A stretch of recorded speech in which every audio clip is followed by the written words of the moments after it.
Inilah Republik Yaman, salah satu dari tempat-tempat di mana peradaban dimulai.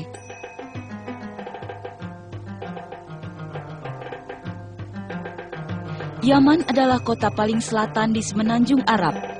Negara tetangganya adalah Arab Saudi di utara dan Oman di timur. Sanaa adalah ibu kota Republik Yaman yang dipercaya sebagai salah satu dari kota-kota tertua di dunia. Letaknya di sebuah lembah kira-kira 2.250 meter di atas permukaan laut.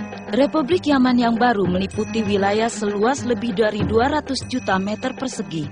Sebelum 22 Mei 1990, penguasa Republik menggabungkan dua negara yang tadinya terlibat perang saudara. Sekarang rakyat Yaman hidup di era baru. Di Sanaa, banyak aktivitas dilakukan penduduknya yang kebanyakan adalah orang Muslim. Tidak lama setelah perang, mereka sangat menikmati hidup mereka. Yaman Utara dan Yaman Selatan kini bergabung di bawah satu bendera. Walaupun mereka menjalani proses modernisasi yang berkembang cepat, namun nilai-nilai tradisional tetap hidup. Pisau belati dengan lengkungan kecil yang disebut jambia, ini menjadi tanda kedewasaan.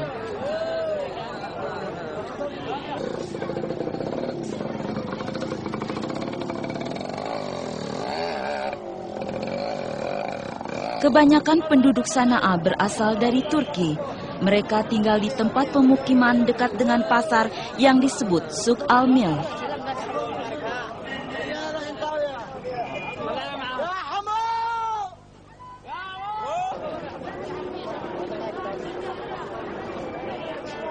Di sini dijual berbagai macam barang. Terdapat lebih dari 40 pasar kecil dalam kota tua ini. Masing-masing menempatkan kios-kios yang menjual dagangan yang bermacam-macam. Suk Al-Mil yang berarti pasar garam dibuka dari pagi hingga larut malam. Peninggalan bersejarah masih dapat ditemui di dalam kota tua ini. Ibnu Khaldun, sejarawan Islam yang terkenal, mencatat bahwa Abraha, penguasa Yaman, telah membangun sebuah kuil yang sangat besar untuk menyaingi Ka'bah di Mekah. Lokasi strategis Mekah yang di pusat semenanjung Arab menjadikan tempat itu sebagai tempat yang cocok dan tempat beristirahat bagi iring-iringan dan pedagang yang menjual dagangan mereka antara Yaman dan Syam atau Syria. Inilah Al-Kalis yang dibangun pada abad 6 Masehi. Abraha membangun untuk menarik penduduk Sanaa berdoa di sini sebagai pengganti Mekah. Upaya Abraha sia-sia karena merasa iri dia membentuk tentara bergajah untuk menyerang Mekah. Namun serangan itu gagal. Kejadian ini dicatat dalam surat Al-Fil. Bukankah Allah telah menjadikan tipu daya mereka untuk menghancurkan Ka'bah itu sia-sia? Keahlian bidang arsitektur orang Yaman diwujudkan dalam bentuk bangunan ini. Seni mereka yang tinggi dapat diapresiasikan dengan mempelajari gambar-gambar dan pahatan-pahatan pada dinding bangunan. Semen dan dinding batu kapur ini disebut gipsun. Setiap pola gambar-gambar tersebut memiliki arti tersendiri. Setiap bangunan dihiasi dengan lekuk ukiran. Gabungan yang sempurna atas fungsi dan arsitektur tradisional terlihat memberikan rumah-rumah dalam kota tua ini memiliki identitas unik tersendiri. Arsitektur yang hebat dari penduduk Yaman telah dikenal selama beratus-ratus abad.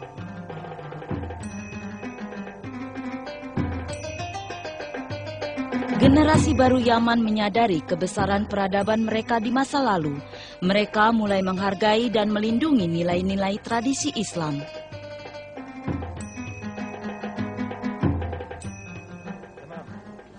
Profesor Yusuf Muhammad Abdullah memiliki kecintaan yang kuat pada bidang arkeologi. Dia telah melakukan banyak penelitian mengenai sejarah Yaman kuno.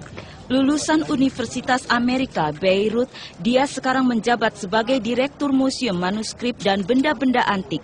Seseorang yang terpelajar, disegani para kolehannya dan disukai penduduk setempat. A lot of things in Quran speak about the events of the past. What happened in the past what happened to our predecessors in order to take the lesson. And you remember in Quran there are so many stories about the people who were in the past living in this universe and what happened to them, good or bad. And always in Quran, after each story there is a lesson. So, which means that we are required, we are asked by our religion, by Islam, to look in this earth for the relics of our predecessors and to see what happened to them in order to get the lesson again and not to repeat the same mistake.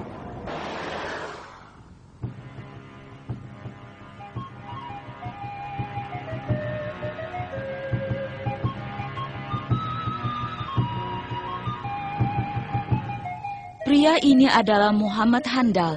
Dia bekerja pada Kementerian Penerangan Yaman. Pekerjaan sehari-harinya adalah mengantarkan wisatawan ke tempat-tempat bersejarah di Yaman. Saat ini tujuannya adalah Istana Ratu Balkis, seorang penguasa kuat di masa lalu yang kemudian menjadi pengikut Nabi Sulaiman. Penemuan arkeologi dari masa Nabi Sulaiman dan Ratu Balkis dapat ditemukan di lembah Ma'rib. Sejarah Yaman berkaitan erat dengan peradaban Sabah. Ma'rib terletak kira-kira 175 km dari Sana'a. Perjalanannya berkelok-kelok, jalan yang berangin saat melintasi gurun-gurun, sisi-sisi bukit dan lembah seakan memperingati pengemudi untuk berhati-hati. Ma'rib dengan wilayah seluas 40.000 km persegi terletak di lembah yang sunyi. Dari sisi Gunung Wa'um, lembah Adana dapat terlihat. Disinilah terletak Ma'rib yang menjadi ibu kota peradaban kuno jauh ke belakang pada 1000 sebelum Masehi. Pemerintahan pada peradaban ini dikatakan berhasil bertahan lebih dari 1400 tahun. Kaum Sabah adalah pemuja matahari, namun mereka menganut kepercayaan sejati setelah Ratu Balkis menganut kepercayaan yang diajarkan Nabi Sulaiman.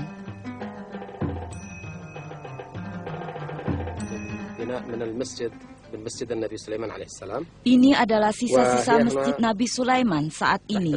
Masjid sedang menjalani proses perbaikan di bawah sebuah institusi internasional. Pekerjaan perbaikan ini diatur oleh badan tersebut. Situs tersebut ditandai dengan angka-angka untuk mempercepat perbaikan sehingga mereka bisa memindahkan ke dalam bentuk keindahan yang asli. Selain memperbaiki situs tersebut, pekerjaan juga termasuk mengumpulkan informasi dan memimpin pelajaran menyeluruh mengenai sejarah kota ini. Tempat ini dulunya merupakan wilayah kediaman. Penduduk setempat dulu biasa tinggal di bangunan dengan banyak tangga. Saat ini hanya bekas-bekas bangunan ini yang tersisa. Ini adalah bagian dari peninggalan dari masa Ratu Balkis. Pekerjaan perbaikan menunda sampai batas waktu yang tidak ditentukan. Tempat pemujaan ini benar-benar dibangun oleh Ratu Balkis. Sisa-sisa peninggalan kuno ini diubah menjadi masjid oleh penduduk setempat setelah kedatangan Islam di Yaman kira-kira 1400 tahun yang lalu. Masjid ini dinamai Masjid Sulaiman. Bagian pilar-pilar dan atap di luar bangunan ini dibangun hanya sesaat setelah Islam datang di Yaman. 8 pilar ini adalah bagian struktur asli dari bangunan ini.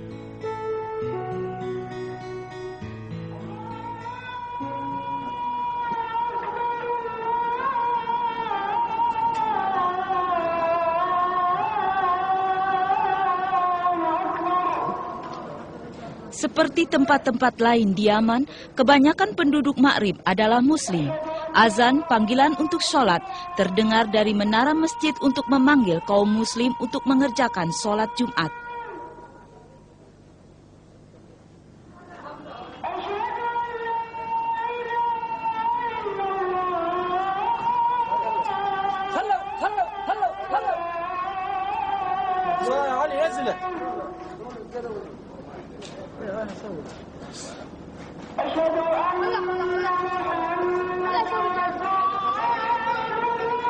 Islam tiba di Yaman pada permulaan abad 7 Masehi. Dal pertama atau misionaris yang dikirim ke sini adalah Mu'adz bin Jabal, salah seorang sahabat Nabi Muhammad yang terkenal.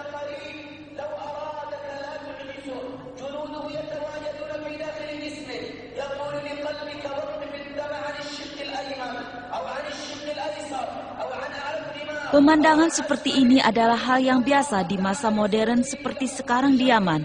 Kedamaian yang dinikmati oleh kaum muslim di Yaman dapat terlihat pada jamaah yang sedang melaksanakan sholat Jumat.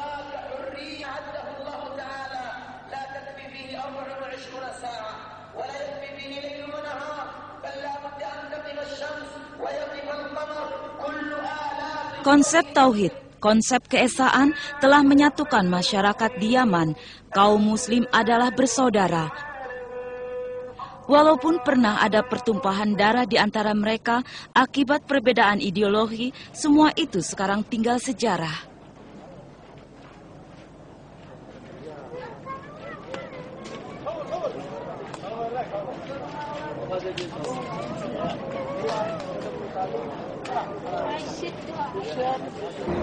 Yaman selalu diberkahi oleh tuntunan Allah.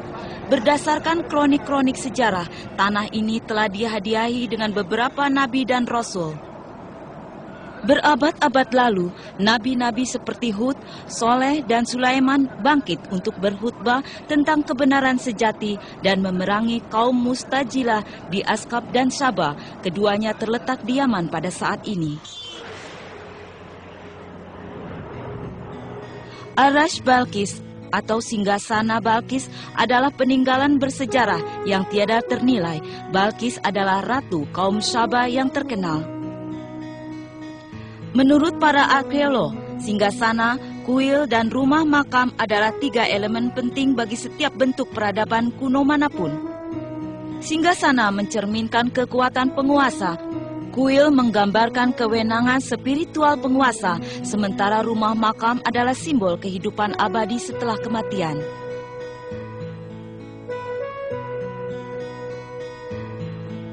Aras Balkis yang dikenal sebagai Kuil Bir'an disebutkan dibangun sekitar tahun 500 sebelum Masehi yang menjadi simbol kebesaran peradaban Sabah di masa kuno.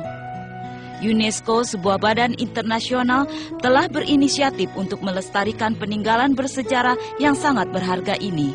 Bentuk asli dan bangunan peninggalan ini masih dapat ditemukan. Bagian lain bangunan ini dikatakan telah terkubur di bawah tanah.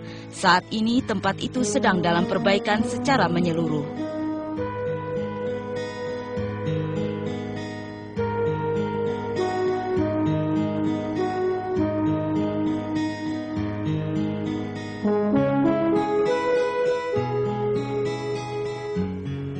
Quran telah mengisahkan tentang bagaimana singgasana Ratu Balkis dibawa dari Sabah ke Palestina hanya dalam sekejap mata. Nabi Sulaiman meminta warganya, baik yang berupa manusia atau jin, dapat membawa singgasana dari Sabah ke Palestina untuk menunjukkan ketidakberdayaan kerajaan Ratu Balkis.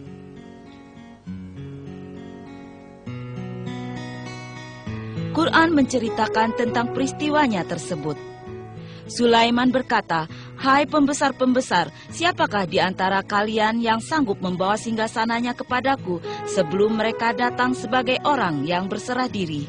Ifrit dari golongan jin berkata, "Aku akan datang kepadamu dengan membawa singgasana itu sebelum kamu berdiri dari tempat dudukmu. Sesungguhnya aku sanggup membawanya, lagi dapat dipercaya." Berkatalah seorang yang mempunyai ilmu dari Alkitab, "Aku akan membawa singgasana itu kepadamu sebelum matahari terbit." Maka saat Sulaiman melihat singgasana itu terletak di hadapannya, dia pun berkata, "Ini termasuk kurnia Tuhanku untuk mencoba aku. Apakah aku bersyukur atau mengingkari nikmatnya?" Ketika Balkis menerima pesan dari Nabi Sulaiman, dia segera meminta nasihat dari para menteri. Para menteri tersebut cenderung untuk berperang. Meskipun demikian, sebagai penguasa yang pandai, Ratu Balkis mengetahui bahwa perang akan membawa penderitaan bagi rakyatnya. Untuk itu, dia memilih untuk menjawab Nabi Sulaiman melalui jalur diplomatik. Dia mengirim seorang pembawa pesan kepada Nabi Sulaiman dan menawarkan kepadanya hadiah-hadiah yang sangat berharga dengan harapan bahwa Sulaiman akan bersikap lebih toleran kepada kerajaan Sabah. Hadiah-hadiah tersebut dikembalikan oleh Nabi Sulaiman dengan sebuah peringatan bahwa dia akan menyerang Sabah. Ratu Balkis tidak punya pilihan lain kecuali pergi ke Palestina untuk menemui Nabi Sulaiman. Allah memberkati Nabi Sulaiman dengan kebesaran. Sulaiman mampu membuat sang ratu percaya akan pencipta yang sejati. Pemujaan matahari akhirnya dilarang oleh Ratu Balkis. Dia beriman kepada Allah dan mengakui kebodohannya yang telah lalu.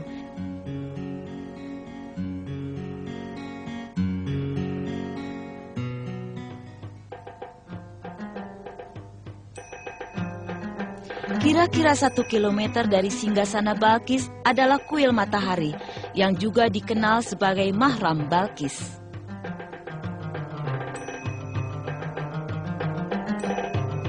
Tempat itu benar-benar ditutupi dengan bumi dan pasir, kecuali 8 pilar ini. Buku-buku sejarah Arab kuno telah mendokumentasikan nama-nama dewa matahari, di antaranya adalah Al-Makoh dan Habas.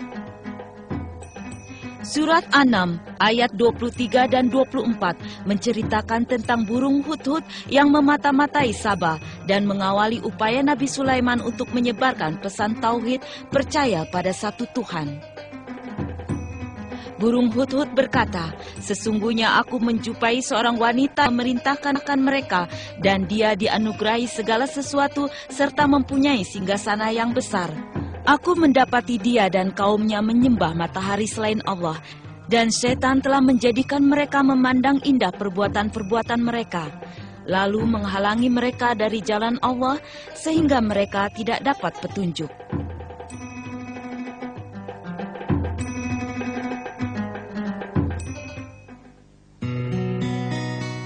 Inilah Bendungan Ma'rib, 15 km dari kota Ma'rib.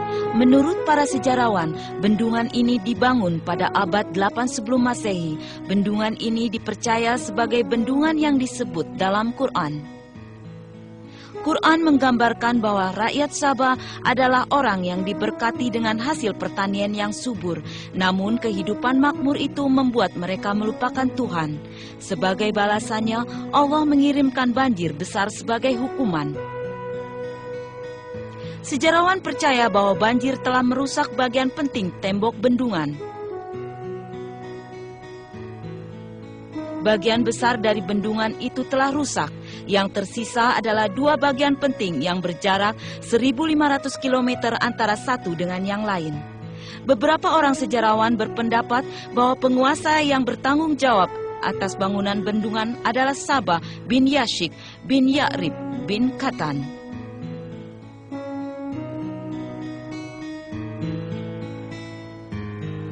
Berdasarkan penelitian, bendungan ini mampu menyimpan kira-kira 55 juta meter kubik air yang biasanya mengalir dari bukit-bukit sekitar setelah hujan.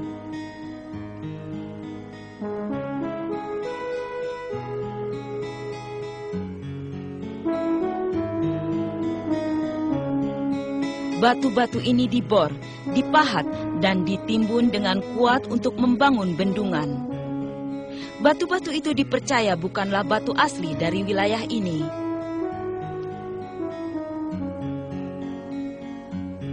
Hal-hal tersebut adalah bagian unik dan kejadian-kejadian yang menarik di Yaman beberapa abad yang lalu.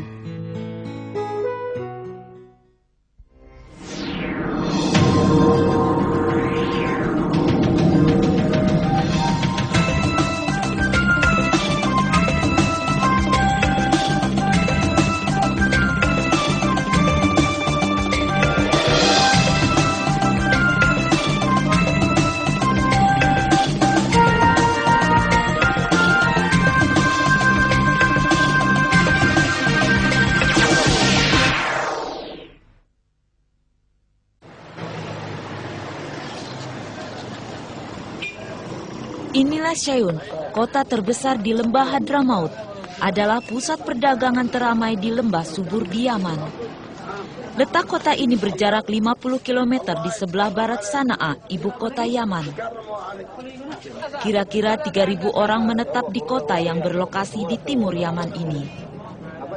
Sebagian masyarakatnya hidup dari berladang dan berternak, dan di pasar inilah sebagian besar hasil ladang itu dijual.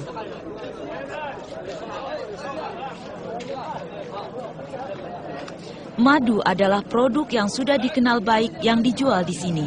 Madu ini diperoleh dari sekitar terusan Hadramaut. Ini adalah madu berkualitas tinggi terkenal yang menjadi salah satu daya tarik utama bagi orang-orang yang mendatangi pasar ini. Harga sekaleng madu ini bisa mencapai harga lebih dari $70 Amerika. Para pembeli tidak peduli akan harga yang tinggi karena mereka tahu kualitas madu tersebut. Konon madu itu mempunyai sifat yang spesial. Lebah-lebah di Hadramaut memakan tumbuhan yang disebut talha yang secara luas dikenal baik di Yaman sebagai bahan pengobatan.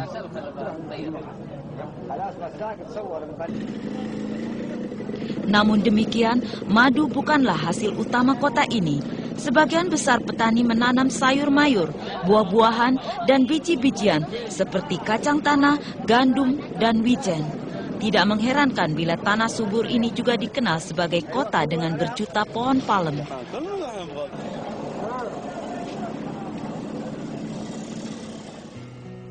Di pusat kota Seun, terdapat sebuah istana sultan yang menguasai Hadramaut pada masa yang lalu. Saat ini telah dirubah menjadi museum.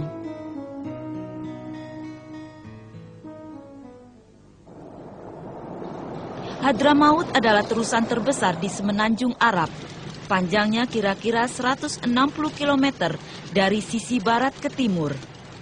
Hadramaut juga digunakan oleh para musafir dari timur ke utara Yaman. Dikisahkan bahwa para nabi telah tinggal di sini ratusan tahun yang lalu. Sejumlah barang peninggalan yang berkait dengan hal tersebut masih dapat dilihat hingga saat ini. Ke arah barat Seun, perjalanan melalui jalan berliku ke desa Asnab, tempat dimakamnya Nabi Saleh. Nabi Saleh adalah pembawa pesan Allah untuk kaum Syamud.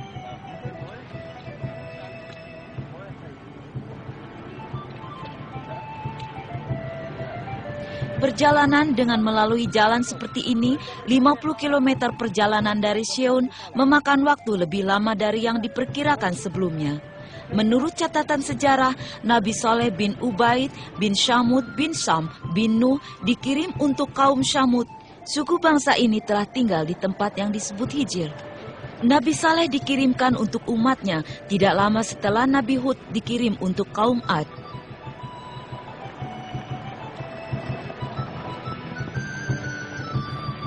Seperti nabi-nabi sebelumnya, pesan Nabi Saleh kepada umatnya sama dengan para pendahulunya, yaitu pesan untuk menyembah hanya pada Allah, tidak berbuat jahat dan selalu berbuat baik.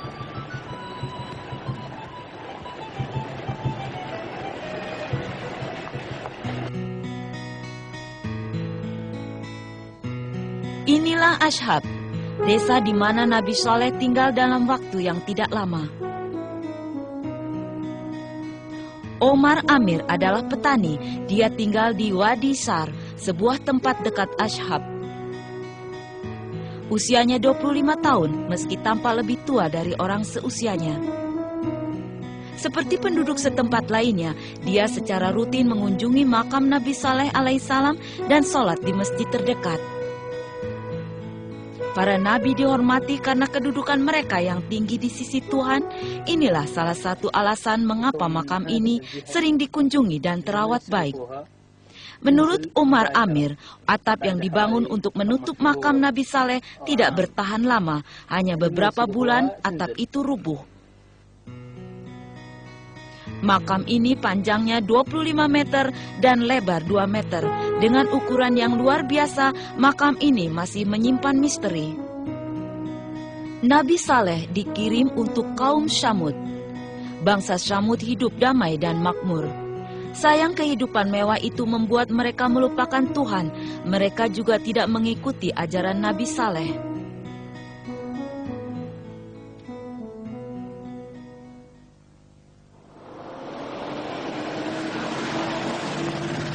Rute ini menuju ke Asgab, tempat di mana bangsa Ad dulu tinggal, letak di utara Hadramaut atau sekitar 60 km dari Syeun. Ajaran Nabi Saleh sama dengan ajaran Nabi Hud yang dikirimkan kepada umatnya. Kaum Samud menerima nasib yang sama dengan Ad karena mengabaikan ajaran Nabi Saleh. Al-Quran menceritakan tentang bangsa Ad, bagaimana kesuburan tanah dan ternak mereka mendukung kehidupan mewah mereka, dan bagaimana hal ini mempengaruhi mereka untuk melupakan Tuhan.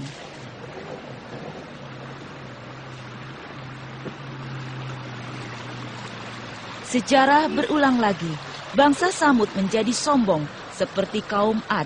Mereka juga diuji dengan kekayaan dan kemakmuran, dan kemudian terlupa untuk memuja Tuhan. Dan seperti kaum Ad, Tuhan menghukum mereka dengan ganjaran yang setimpal.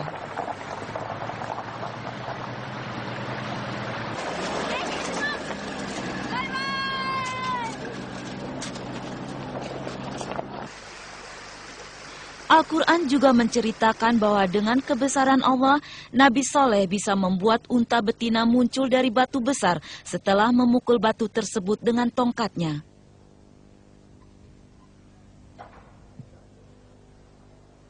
Nabi Saleh meminta agar umatnya tidak menyakiti unta tersebut. Mereka tidak hanya mengacuhkan kata-kata Nabi Saleh, tetapi juga membunuh unta tersebut. Atas kesombongan tersebut, Allah menghukum dengan gempa yang sangat dahsyat, sehingga membinasakan mereka. Makam Nabi Hud terletak di desa ini.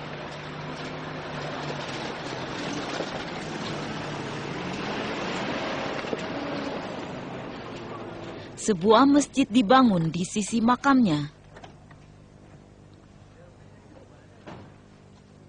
Tempat ini dibangun untuk mengenang Nabi Hud, yaitu nabi bagi kaum Ad yang dikenal dengan kekuatan dan ketangguhan fisiknya.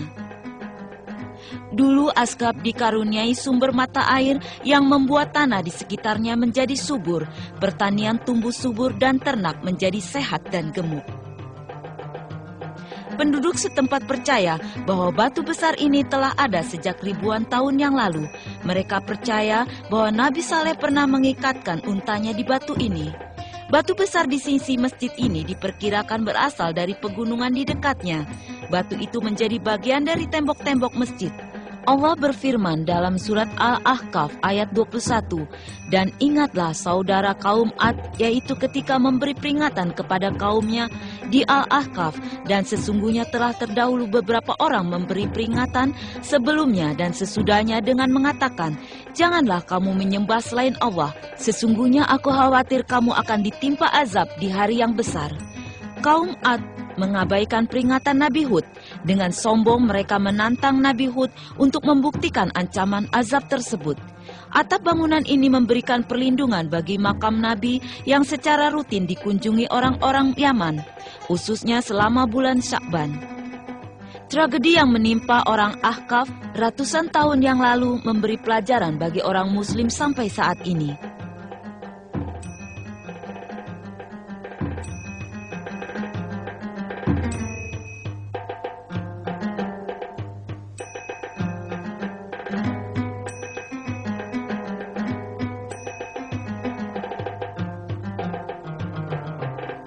Ini adalah Mahfud Raja Bahmis. Selain bertani, dia juga menjaga merawat makam dan sekitarnya.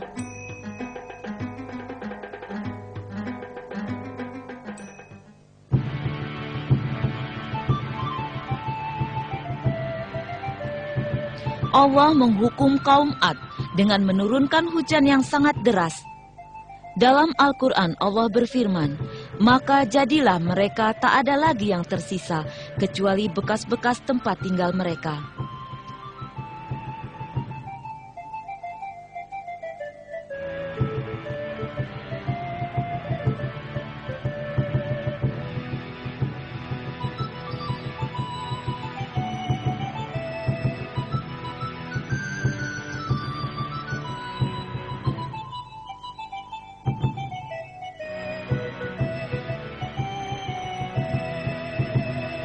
Yaman adalah sebuah negeri yang memiliki wilayah laut.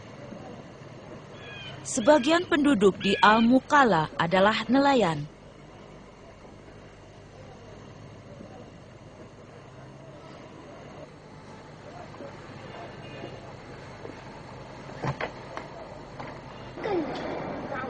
Ini adalah perkampungan nelayan Al-Muqalla, letaknya di dekat Laut Arab dan berjarak kira-kira 250 km dari Seun.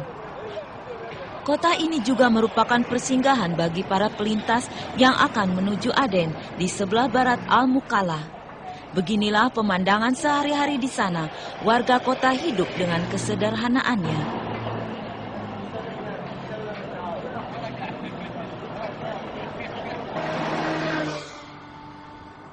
Perjalanan ke Taiz melintas gurun yang luas. Perjalanannya sangat memakan waktu dengan jalan bebas hambatan dengan arus lalu lintas cukup ramai. Taiz terletak kira-kira 250 km ke arah selatan Sana'a. Kota ini pernah menjadi ibu kota Yaman. Pada tahun 1948, Imam Ahmad, penguasa Yaman, memutuskan untuk mengganti kota ini menjadi ibu kota. Beliau kemudian ikut tinggal di sini.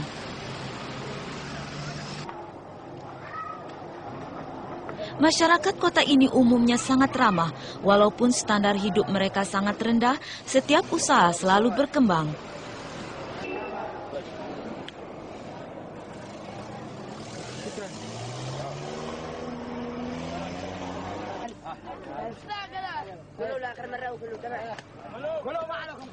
Kota ini selalu memberikan pengalaman baru bagi yang datang berkunjung. Seperti kota-kota lainnya di Yaman, seseorang yang membawa kamera segera menjadi pusat perhatian anak-anak maupun orang dewasa.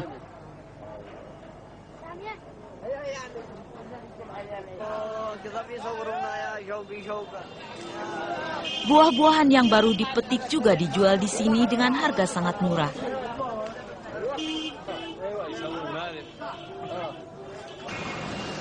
Dari sudut sejarah, peran kota Taiz sangat penting karena di kota inilah agama Islam dianut pertama kali di Yaman. Masjid tua di Al-Jandia, beberapa kilometer dari Taiz, memperlihatkan sejarah kota yang sangat penting.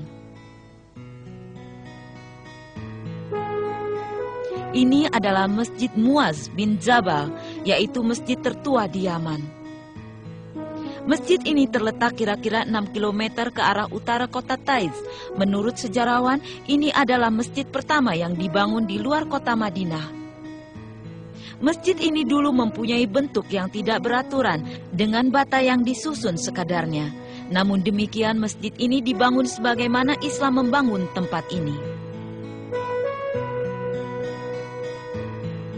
Muaz bin Jabal lahir di Madinah. Dia adalah salah satu dari sahabat terdekat Nabi Muhammad SAW. Nabi Muhammad SAW membekali Muaz dengan tambahan ilmu ketika beliau memberikan wewenang kepada Muaz dalam mengambil keputusan saat terjadi kekosongan panutan untuk meluruskan ajaran Quran dan hadis. Saat pertama kali Nabi menegaskannya pergi ke Yaman untuk membimbing orang-orang di sana. Peristiwa ini terjadi setelah Perang Tabuk pada tahun 9 Hijriah. Pilar ini telah berdiri selama 14 abad. Dahulu pilar itu berfungsi sebagai jam matahari untuk menunjukkan waktu sholat.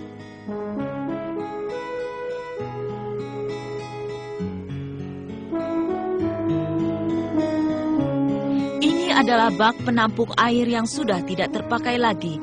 Menurut penduduk setempat, air mengalir dari sumur di luar bangunan ke dalam wadah tersebut sehingga memudahkan orang-orang untuk berwudu. Masjid ini berkembang menjadi pusat ilmu pengetahuan setelah Muaz meninggalkan kota. Dia meninggal pada tahun 639 Masehi.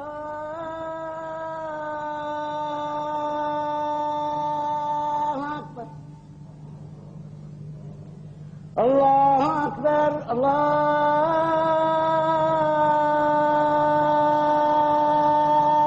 Akbar. Muaz selalu dikenang oleh penduduk kota ini. Berkat usahanya, panggilan azan dapat terdengar dari setiap menara masjid di Yaman. Setelah Muadz bin Jabal wafat, masjid yang dibangunnya tetap berkembang bersama masyarakat di sana sampai sekarang. Asyhadu anna Muhammadar Rasulullah. Hayya 'alas salam. Hayya 'alas salam. Hayya 'alal falah. Hayya 'alal falah. Allahu akbar. Allahu akbar. La ilaha illallah. Sejarawan Profesor Yusuf Muhammad telah membenarkan bahwa masjid ini memang Masjid Muaz. This is quite authentic. This we can prove it because the mosque was there and we know it from the traditions of the Prophet. And we know because Islam came in the light of history. So anything from the time of Islam came to us, then we can always see its authenticity and we can always, we can prove that thousands of the traditions of the Prophet are authentic because there is a science which started long ago following these traditions of the prophets, of the Prophet Muhammad. And we know that the Quran reached us completely the same as it was given to Muhammad or inspired to Muhammad, and from the Prophet Muhammad came to us. We know that it's completely authentic because we don't find any other text. We don't find any differences. If we find differences, there are differences in words which don't change the meaning at all. If you take the alternative, so the authenticity of the mosque of Mu'adh ibn Jabal in Al-Jannat is completely true. We know, of course, this is not the mosque exactly as it was because the mosque in the time of Islam were very simple, but they developed with the time. They developed their architecture and they became in certain periods they became highly monumental, and now we have to take care of that mosque because it's now deteriorating. It's exactly like the authenticity of the mosque of the old city of Sana'a. These are the two first mosques in Yemen. Not only in Yemen, in the whole Islamic world after the mosque in Medina. Peninggalan penting dari wilayah Yaman Barat dibangun di atas pegunungan dengan ketinggian hingga 3.000 meter di atas permukaan laut. Dengan kondisi cuaca yang cukup stabil sepanjang tahun, di bulan Juli dan Agustus, curah hujan mencapai 500 mm per bulan.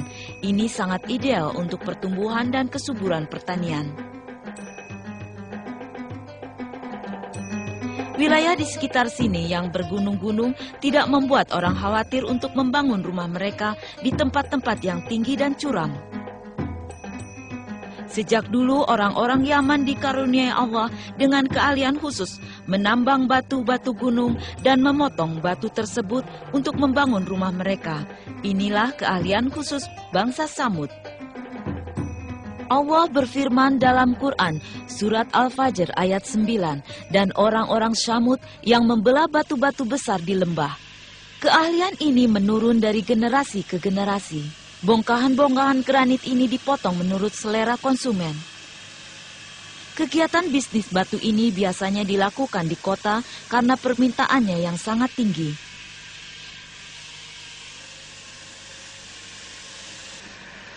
Tenaga padat karya masih dipakai oleh para pengembang. Pemasok biasanya datang setiap 2 minggu sekali untuk mengantarkan dagangannya atau menerima pesanan baru. Selain untuk keperluan dalam negeri, granit-granit tersebut juga diekspor ke negara-negara tetangga, seperti ke Arab Saudi misalnya.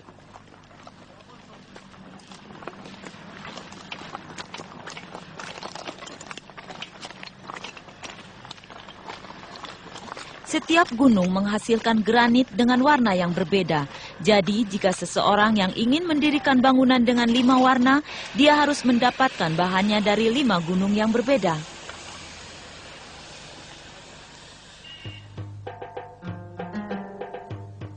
Setiap jenis granit memiliki nama tersendiri, seperti Hasyah Wadai, Mawiyah, Tabrah, Habash Damari, dan Milawan Tabrah.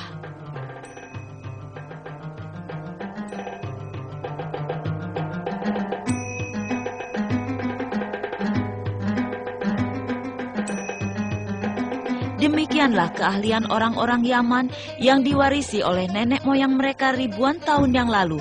Sesungguhnya ciptaan Allah itu haruslah disyukuri. Semoga azab yang telah ditimpakan oleh Allah kepada kaum Syamud tidak terjadi pada kita.